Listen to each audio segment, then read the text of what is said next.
Welcome, International Tribe, to this very unique interview that I have the privilege of doing here in Thailand with a very unique project that has captured the imagination of so many of us that are looking to find innovative ways to create an income while doing something meaningful in the world. I've been on that venture to find meaningful work that helps me to give, gift, and uplift. And here, I found someone that's doing something that I truly align with, which is helping not just the poorest of communities with a real world problem, but also doing something that could really help the world.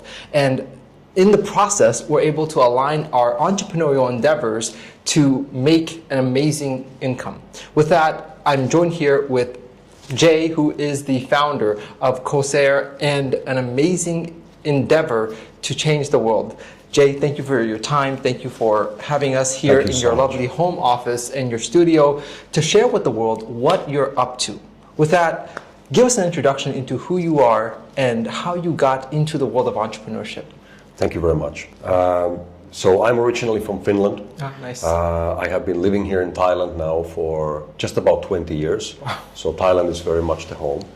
And in 2020, we launched a company called Corsair, and we begin our journey on the plastic waste advanced recycling business. My background for the last 20 years here in Thailand is primarily focusing on real estate development and construction. I was also introduced to Bitcoin and generally the blockchain technology at around 2012, 2013. Okay. So I've been very fortunate by saying that to be able to follow through the amazing development that we've seen over the last over 10 years. Yeah. I'm very passionate about the environment, and I'm very passionate about building new businesses. So by having the opportunity to find such an amazing venture and business opportunity of creating solutions for solving one of the biggest environmental problems that we have in the world today, which is the plastic waste, is something that we are all very excited, very enthusiastic, and very passionate about.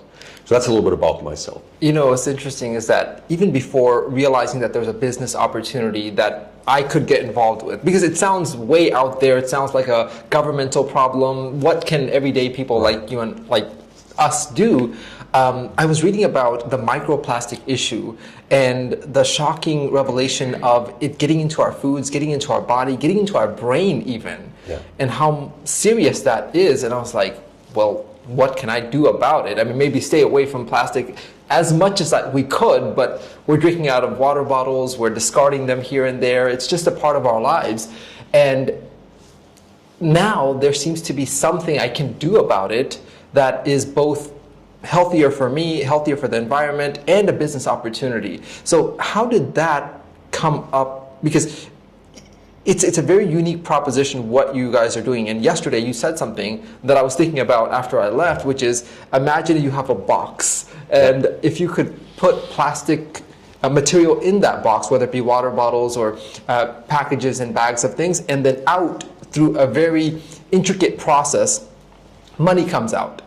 How much plastic would we go and find and put in there? And that's kind of what you built, is that whole intricate mechanism of being able to take plastic, which would normally be discarded, be a nuisance, be landfill waste, and find some way to put that into a real world use that actually puts it back to kind of the starting source of where the plastic came from, which is one form of crude oil. Correct. Okay, so explain to us, how did that even start from you discovering that this exists? Right. Because although you didn't come up with the technology, you've packaged the business model and are expanding it very fast. Yes. So basically, if we look at the general situation, starting from the sort of a very overall picture of what's going on with plastics. So in the world that we live today, the global production of new plastic products today has now reached a milestone level of about 500 million tons a year. Now, that doesn't necessarily say too much, but when you compare that production volume of new plastics that are being produced, cranked out annually all over the world, that amount in weight is more than the combined weight of every single human being on the planet. So in other words, you could say that in 1 year alone, we're today producing more new plastics annually than the combined weight of the humanity. So every year that compound, I mean, every year you have that weight and then new weight and then new weight. Exactly. And on top of that, it has now been projected that this production will be tripling over the next 30 years. Which makes things worse is that out of all of this plastic that is being produced annually, it's only about 5% globally that today gets recycled in any way. Which basically means that 95% of all of these plastic products that we're using ends up into the landfills, ends up into getting burned, or worst of all, leaks into our oceans. And again, as you mentioned about the food chain, plastic flows into the oceans, the marine life, the fish are eating it. Then you go to a beautiful sushi restaurant, or you have a nice fish for your dinner, and you know what you do? You're actually eating these microplastics. So that's how the problem ends up back into the food cycle. So we, as a company in 2020, as mentioned before, we got introduced by a local university here in Thailand for the concept where we could actually take this plastic waste and we could convert it back into its original form, which is crude oil. So what maybe comes as a surprise for even many is that all of these plastic products, the plastic bottles, the bags, the wrapping materials, everything is made from crude oil. And through an advanced recycling technology and process called pyrolysis, we are actually able to convert the plastic back into this liquid form. Now, we've been doing that now here in Thailand for the past 5 years.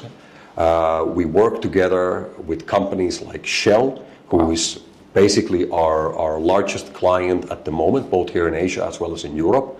And what happens is once we've made that plastic into oil, the petrochemical industry, the ones that actually make all these plastics and create the chemicals for them, can now use our oil to make new plastic products.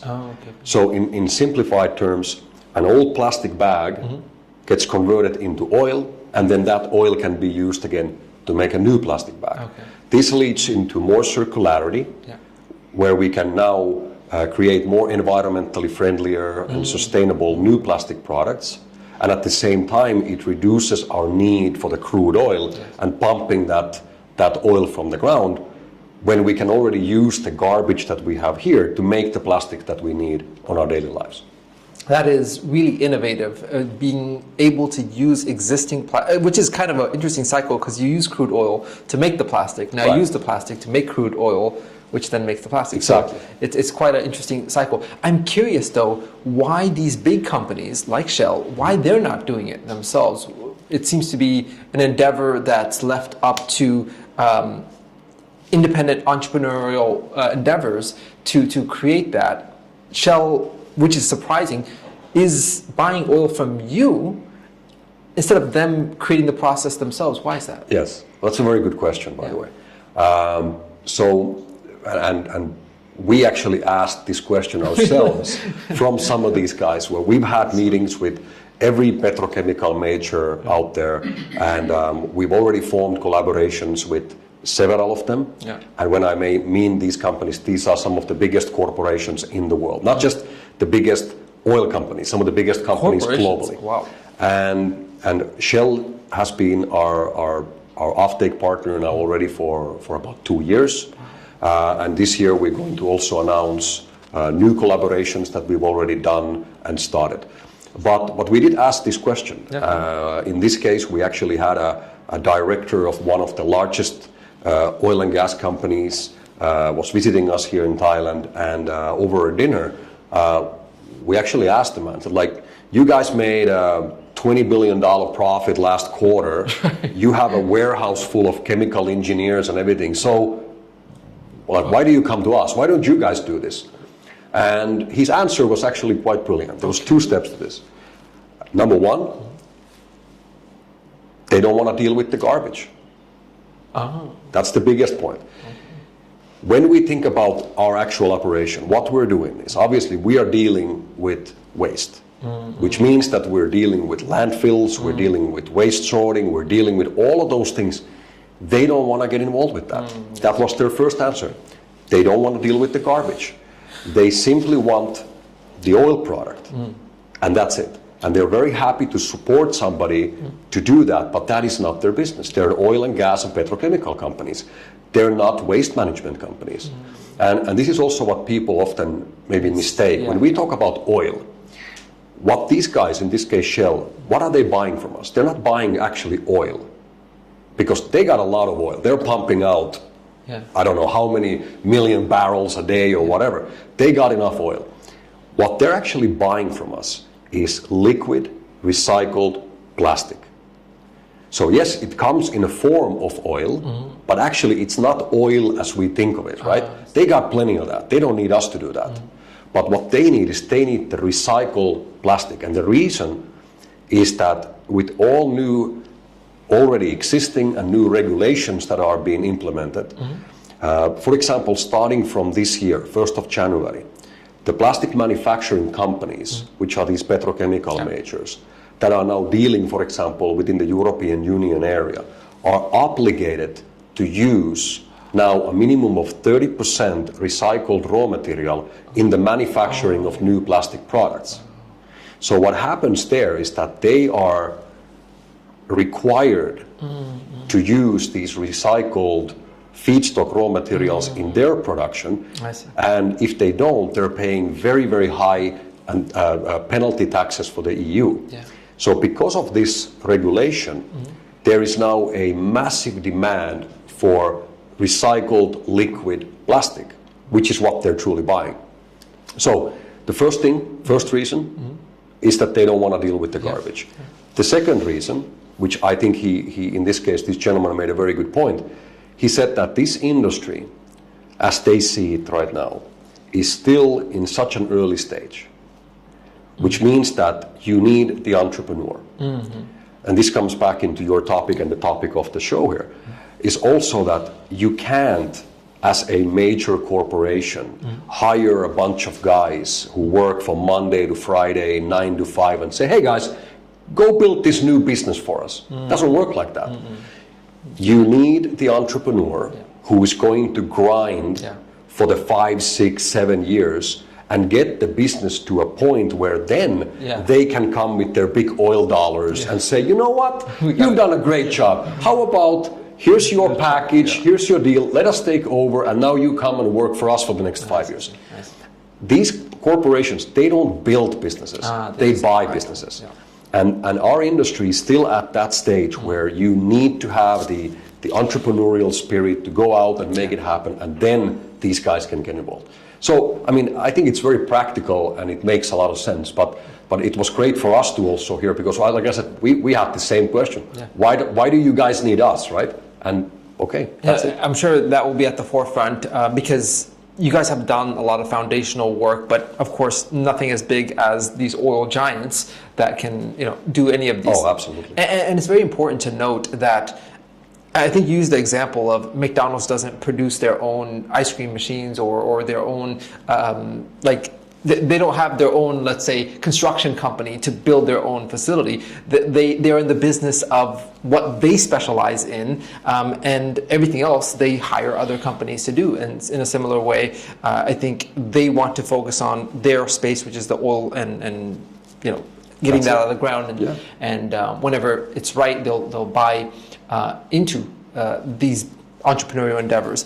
I wanted to cover 2 very major areas. One is why this unpatented technology that we're utilizing, just like Apple, that didn't necessarily make many things, they just put it together in a convenient way and had the appeal of the market and weren't first to market, but really captured the market as well. I think we are doing something similar here. So explain why someone else who can go out and buy this pyrolysis machinery would not be a threat to what you're doing. Yeah, that's another great question. Yeah. I'll love it. It's going to take a minute to explain no, of course. this topic, It's very important, though. It's very important. Okay, great. So, and you know, obviously, it's a very valid question to talk about competition and how do we see competition, what's the market, and so on and so on. So let me just give you the sort of parameters where we operate on this. So, first of all, when we think about our positioning on the market as a company and a competition and such, unfortunately, we're not going to run out of raw material. That's the point number one, right? These 500 million tons per year, which is set to grow and triple in the next 30 years, means that we are going to be having a lot of raw material if we want it or not. For the sake of our children and the future generations, I would love to say that, guys, we're running out of plastic to recycle, like we got a problem. That would be a great problem to have. Let's hope we have that in 30 years from now. But number one, we're not going to run out of raw material. Number two, because of the existing regulations that are now being implemented on the plastic manufacturing industry, it means that for the first time ever, it is now a legal requirement that these plastic manufacturing companies include this recycled raw material into their production. And that means that for a pyrolysis oil product, similar to what is now produced by Corsair, which is certified under a so-called ISCC certification, and number two, which meets the extremely strict quality requirements that these petrochemical companies have.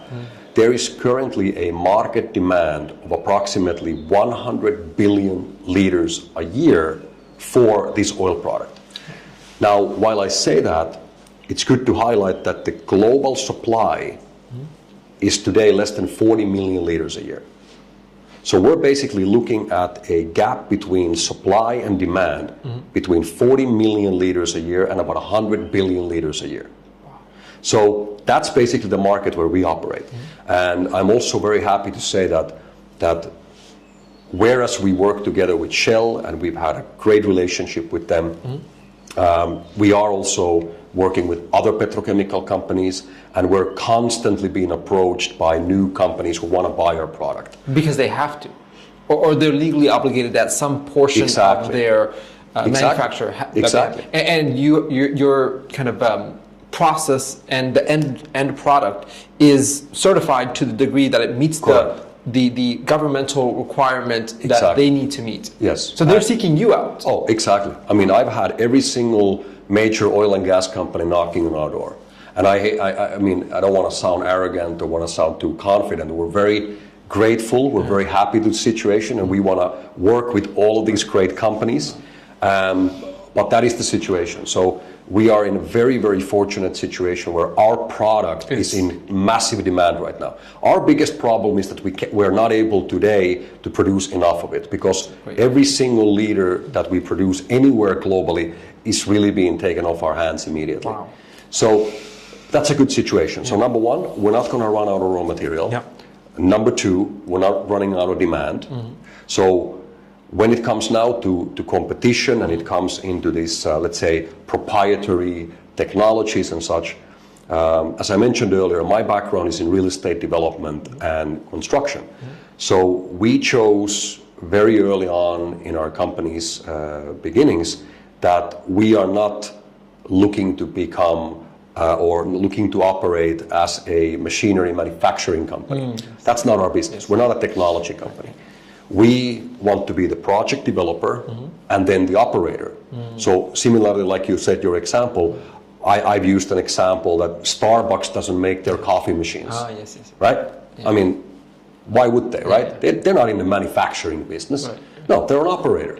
Now, can someone go and by the way, there are a number of manufacturers that do produce these type of technologies.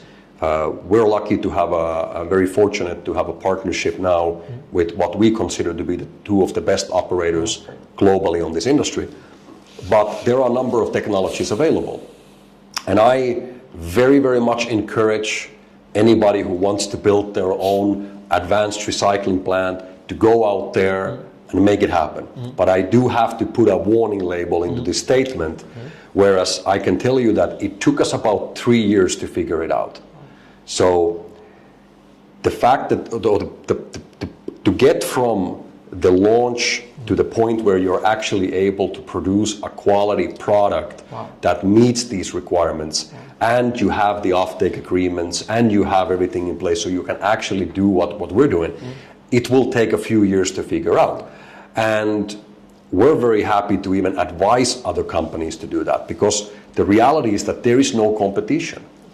We see other companies as peers on the market, and also we are very much right now in the process of acquiring other companies. So there are other businesses, other companies that have tried to do the same. Maybe after a year, 2 years, they realize that, you know what, this is not really what we want to do anymore. Great, call me. I'm interested in buying your company. We have so far acquired 2 other operators here in Thailand already. We're currently in an acquisition process of 3 other companies, one in South America, one in Europe, one here in South Asia. And we're continuing to expand our operations. And one part of that is to buy out existing projects. So we see, let's say that we almost see competition as something that other companies are doing, maybe the framework, the pre-preparation for us to then acquire and take over. Would you guys say, where are you positioned in the pyrolysis forefront of expanding globally in terms of who's leading the pyrolysis revolution, if you will? There's about a half a dozen, so about 6 companies, I would say, that are sort of worth noticing. Again, we don't see them as competitors, but they are in the same space. These are mostly companies in Europe. Corsair today is by far, I mean, even with a shadow of a doubt, we are the fastest growing. There is not a single other company that comes even close. But there are companies that have been around already a couple of years before us, companies that have had the luxury of receiving large investments at an early on. I'm talking about hundreds of millions of euros and dollars to be put in the very early stage when they got started. We didn't have that luxury. We've been basically self-financing our way until today. We have no institutional money involved, whereas we're also in full control of our destiny. And we've been building this all by ourselves, and now, being 5 years in this journey, we're starting to receive support from the government. We've received a grant from the Finnish government, grant from the Dutch government. So things are starting to open up on that level as well. But when we look at the market and other operators over there are other operators that are basically doing the same, but nobody's expanding at the rate that we're doing. Wow, that's a lot to take in because, again, I look at it from a standpoint of how does the everyday person like us participate in something, and that's what you've also opened up, because this could have been just a venture capitalist opportunity, something that where people needed $1 million, 10 million. You guys are now collecting hundreds of millions of dollars to expand globally. The fact that you've opened this up to allow anyone, especially the countries and the citizens of those countries where they're most affected, where they're seeing their garbage and their plastic pile up and there isn't a really good waste management systems, and you're setting up both infrastructure there to resolve that, as well as allowing those citizens to be the participants on the financial side to kind of solve that problem and grow financially. It's quite remarkable, that win-win situation.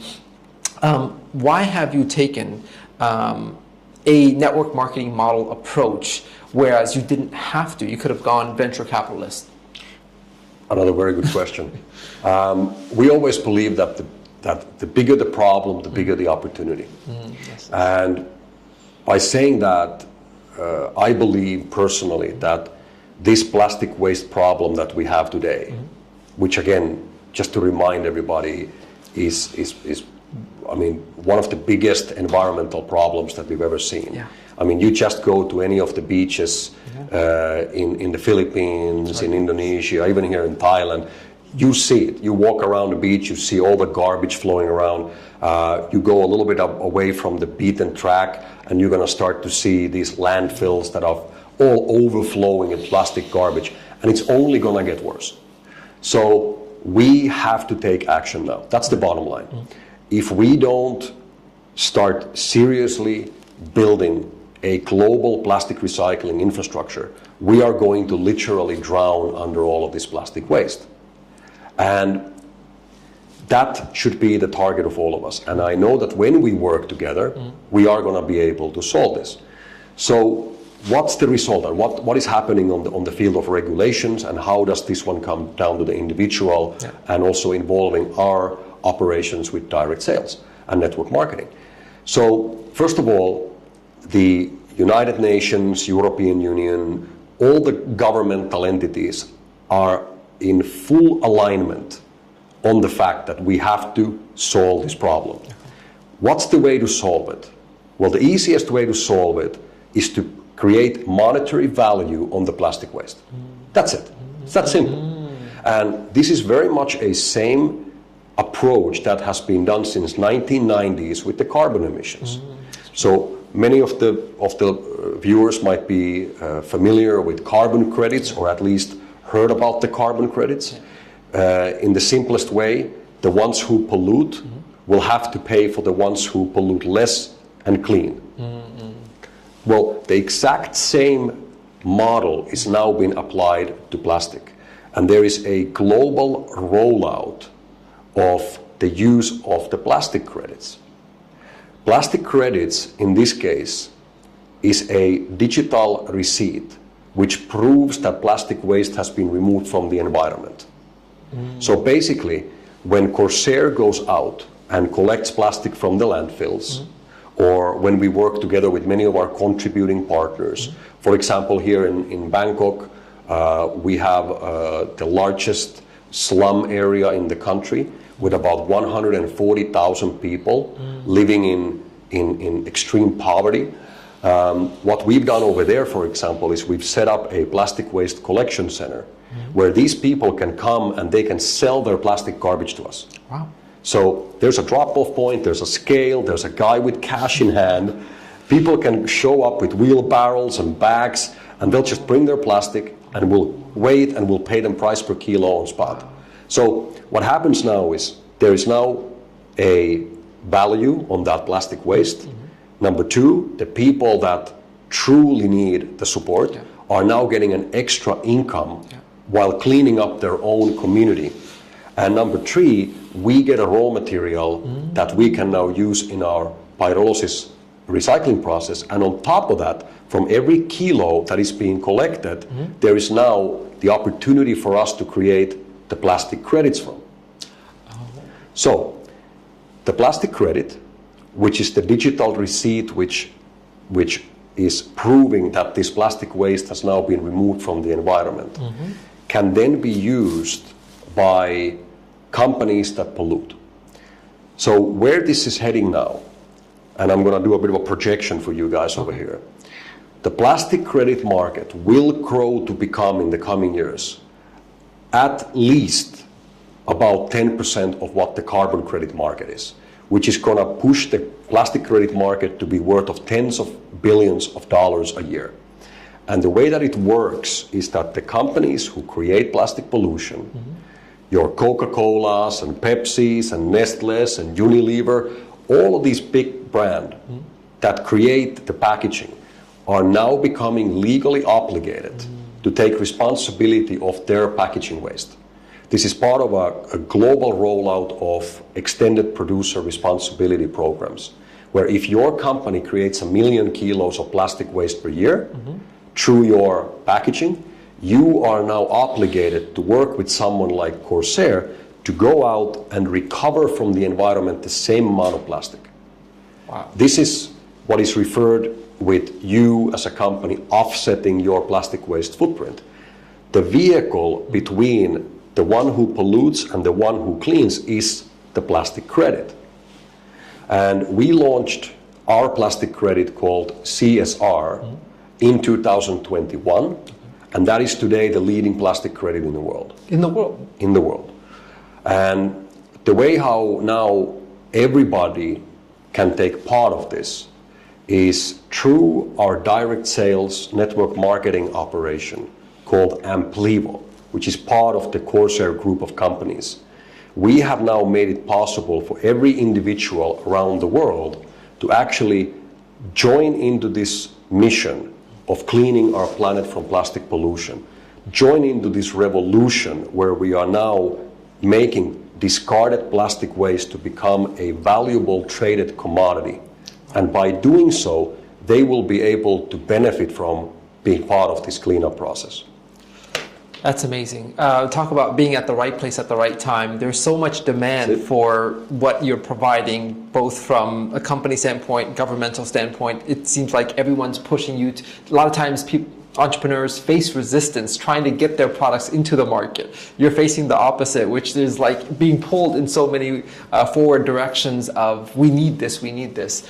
Now I'm really understanding the whole background to where it is right now. So what exactly are we, the network marketing side, what are we purchasing? Is it those carbon credits? Is it those CSRs that is now certified as carbon credits, or is it the receipts? So basically what we do, our clients, mostly private individuals, as well as, of course, to a certain extent, companies, are buying a plastic waste removal service through our network marketing company, Amplivo. A private individual would basically buy a service from Corsair to go out and remove an X amount of plastic waste from the environment. Okay. So basically, let's imagine you're a customer, and you say, hey, I want to help on this problem. I want to help to clean up the planet, and I'm also interested of receiving benefits from that. I mean, what could be better? Yeah. I mean, and before I continue, I want to highlight the uniqueness where we are in this business model, where we can be as philanthropic, as environmentalist, and as capitalist as we can. The more we do all of those at the same time, the better, right? The better we do as capitalists, it's going to be better for the people that need help, and it's going to be better for the environment. And it's not very often when you can actually put all those things together. So, as a customer, what you would do is you would basically buy a service from Corsair to go out to remove, let's say, 1 kilo of plastic from the environment. Okay. Now, basically what you're buying is same as you're buying a landscaping gardening service, right? So you're paying Corsair to go out, remove that agreed amount of plastic. Okay. Corsair goes out, removes that plastic from the environment. That work is now documented, it's been recorded, and then audited by an independent third-party auditor. We use 2 independent auditors, one from Germany, one from the Netherlands, who audit that specific work. Based on that work getting completed, you as a customer now receive the receipt from that work in the form of an ERC20 digital token, which is the plastic credit CSR. Oh. Which is what the companies need to purchase to offset their plastic usage. Right. Oh. So now you as a client paid for Corsair to remove the plastic from the environment.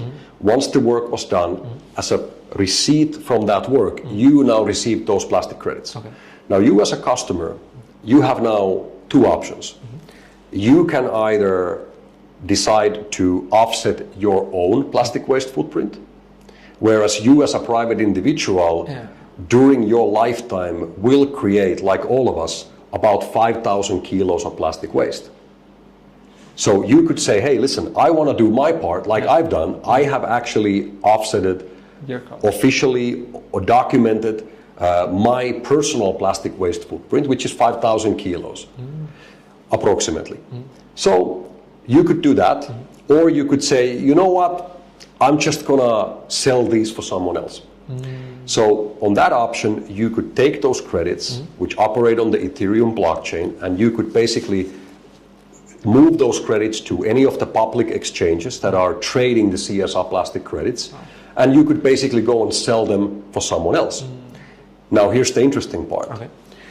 Starting from this year and during next 12 to 24 months, mark my words, every developed country in the world is going to roll out one after another with national requirements where companies that create plastic pollution are going to have to take responsibility of their plastic waste footprint, which means that it won't be anymore a voluntary action like it has been over the last few years. It will now become mandatory by law.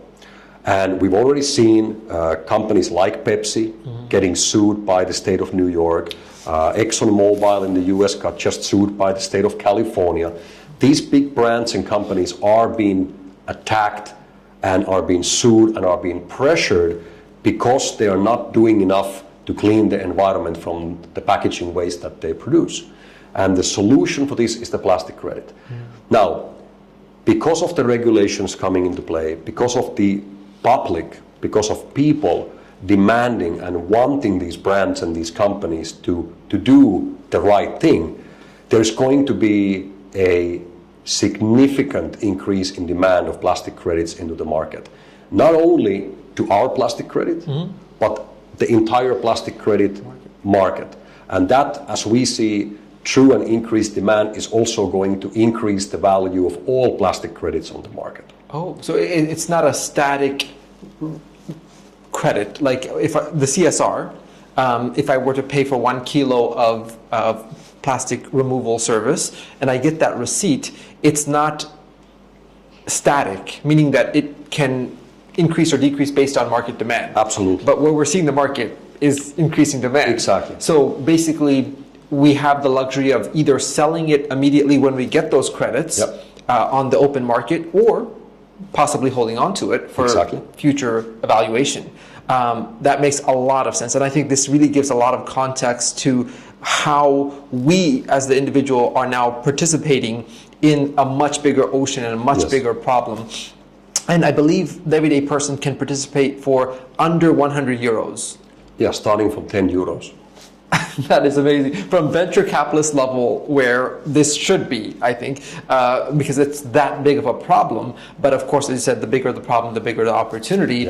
Now we can involve millions of everyday people that are truly being affected, and they can come together for as little as 10 euros and start buying these plastic removal service, both as a passionate environmentalist and as a capitalist. And it's a really unique combination, because the greedier you are as a capitalist, the more you're helping the environment. The more passionate you are as an environmentalist, you might be vocal about it, you might be sharing the fact that there is such an opportunity, there's such a service, the more that you make from that passion. So it's like interesting combination.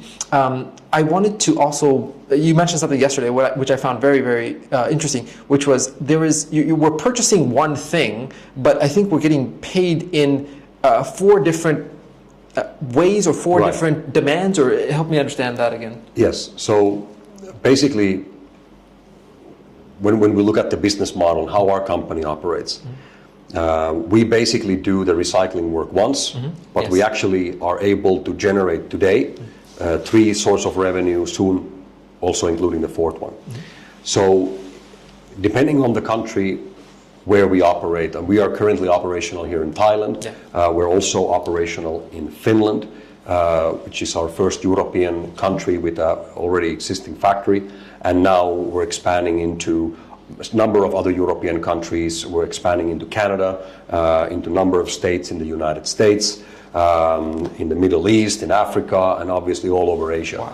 So our target really is to bring these factories into every corner around the world, and that's also where the people, our customers, are supporting us by buying the service. They're helping us to build more of these plants. Wow.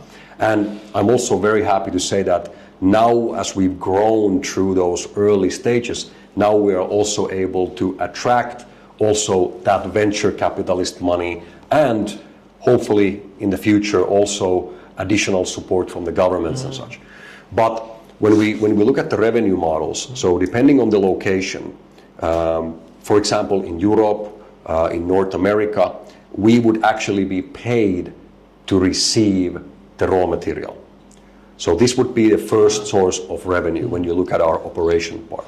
Because even in the United States today, the annual amount of plastic garbage is around 50 billion kilos a year that is being generated. And most of that ends up going into the landfills. Currently, the landfill owners are getting paid for that garbage to be dumped into their landfill.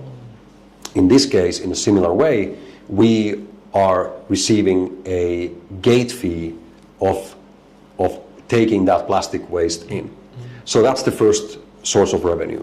Number two, once we convert that plastic into oil, which as a part of our process is very efficient.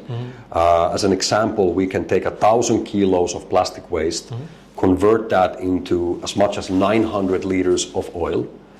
And whereas the market rate at the moment for our type of fuel product or pyrolysis oil product is roughly about $1 a liter. Okay. So that's basically what you could expect from this. So number one, we get paid to receive the raw material. Number two, we will sell the oil that we generate from the raw material. As a result of that on the side, we are also now entitled to create the plastic credits, which are basically a side product from the work that we're already doing. And then last but not least, we're also now able to involve with the carbon credits, which is the fourth revenue that we can generate from this operation. There's a development that is happening right now, which is not involving us, but we are part of the industry, where we will be also able to access additional rights for issuing also carbon credits in the future. But that's still in the works. It's a good future. But it will definitely be there and continue to support our growth. You know, I took a 32-hour journey from the States to here, and just last night, from what I learned about everything that you said, I was like, wow, this was so worth coming out here, because as an entrepreneur, we're looking for the opportunities that allow us to be at the right place at the right time. And this is one of those places, because it is something we know that's a problem, but up to now, what could we do about it other than, being environmentalists and trying to take care of our little communities? Now we can actually, and I looked at the network marketing side, both the compensation as well as the rich history of many years of development. This is not something that is like just coming to market. Right. They're just in a state of expansion. But I think it's 5 years, maybe 60,000 reps that you guys have, people that have already made multiple 6, multiple 7 figures. Of course, that's dependent upon our effort. But the fact that people have, through such a kind of win-win, positive for our communities, positive for the environment, positive for global trend, made such income. It's one of those rare places where we're in alignment with where the world is headed. And so it's a really frictionless, I'm sure there's a lot of things that you guys have done in the back end to make it so that we can enjoy, being in the right direction of where the world is headed. One of the things that really sold me is the fact that I can come and not just meet with you and the company, but I can invite others to go and check out these plants. And I saw other videos of the, I think, Finland center where the people were invited, the everyday participants like us, going out there and seeing the facility and seeing firsthand the impact we're having and the process that they're going through, which is something that you have an open door policy for. So if you decide to participate, whether it's in Finland, whether it's here in Thailand, whether the many others that will be created in all over the world, some that I'm really excited about is the United States, Florida being the forefront, which is where I'm from, or Southeast Asia, where I spend a lot of time, or South America, wherever it might be. Whether we are there or someone we know is there, we can just say, hey, go check this out. And by the way, not only are they doing this, but there's a business component to it, which is, what's driving me to do this is, yes, I'm passionate about the environment, but I'm not going to go out of my way to spend the time that I could be as a capitalist to try to take care of that. But when you can bridge those two together, you'll bring a lot of those passionate entrepreneurs into this space that was normally led by fanatical environmentalists that were trying to resolve it by just saying, stop using plastic, which is hard to do. So now we can find a win-win situation. I just want to conclude by, where do you see this going in the next 18 months to few years? From the global standpoint, I believe that, as said before, all parties, all decision makers are very much in alignment that we will have to stop the plastic pollution. And we've also, everyone's come to a realization, like you said, that just saying, hey, let's stop using plastic is not the solution. So plastics, if you want it or not, are going to be part of our life. It's going to be part of our future. And we need to look at plastic in a way that it's not the plastic itself that is the problem. It's what do we do with it after we've used it. And I believe that on a global scale, in the next 30 years, we are going to be able to get to a point where plastic waste is recycled exactly in a similar way how we are today recycling metal, glass, and paper. It will just become a recycled raw material. It has a value, it's being collected, it's no longer going into the landfills, it's no longer going to be burned, it goes into proper recycling. And that's where it needs to be. And that, I believe, is possible on a timeline of about 30 years. Now, when that is being done, this is going to create a $1 trillion industry.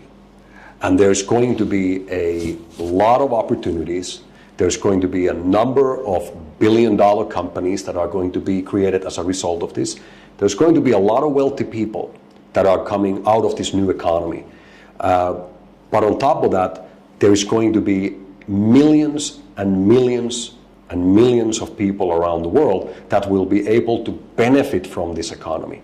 And these can be people from the poorest areas, from the poorest communities in the world, or, like for example here in Thailand, fishermen that we work together with. Fishermen that go out and do their daily work, and as a result of that, they have plastic waste which is stuck in their nets, which typically they would throw into the water. Now we actually pay for the money to bring it on shore. Wow.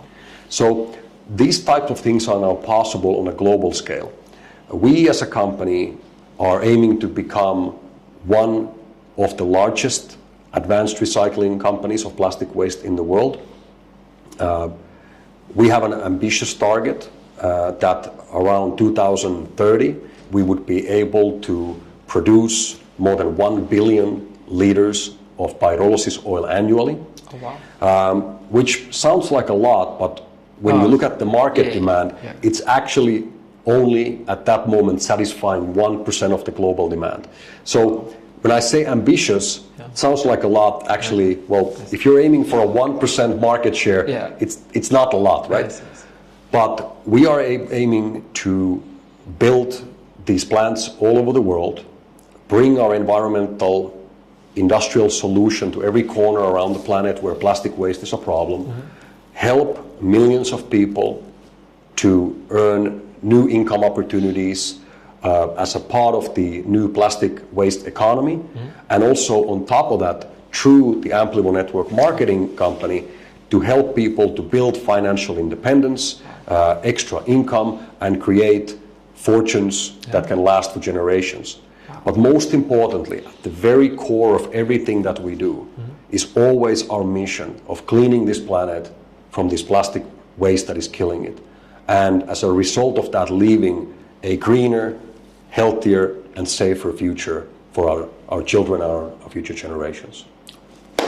with that, thank you for tuning in to what was a very in-depth and enriching conversation for myself, first and foremost, and of course, a lot more to come from Jay and this wonderful endeavor that we're all partaking in to create something truly meaningful out there, and why not in the process make it monetized, and that is the right incentives for us to change the world, where it involves not just our hearts, but also our wallets. Thank you, and we'll catch you on our next continuous effort to change the world.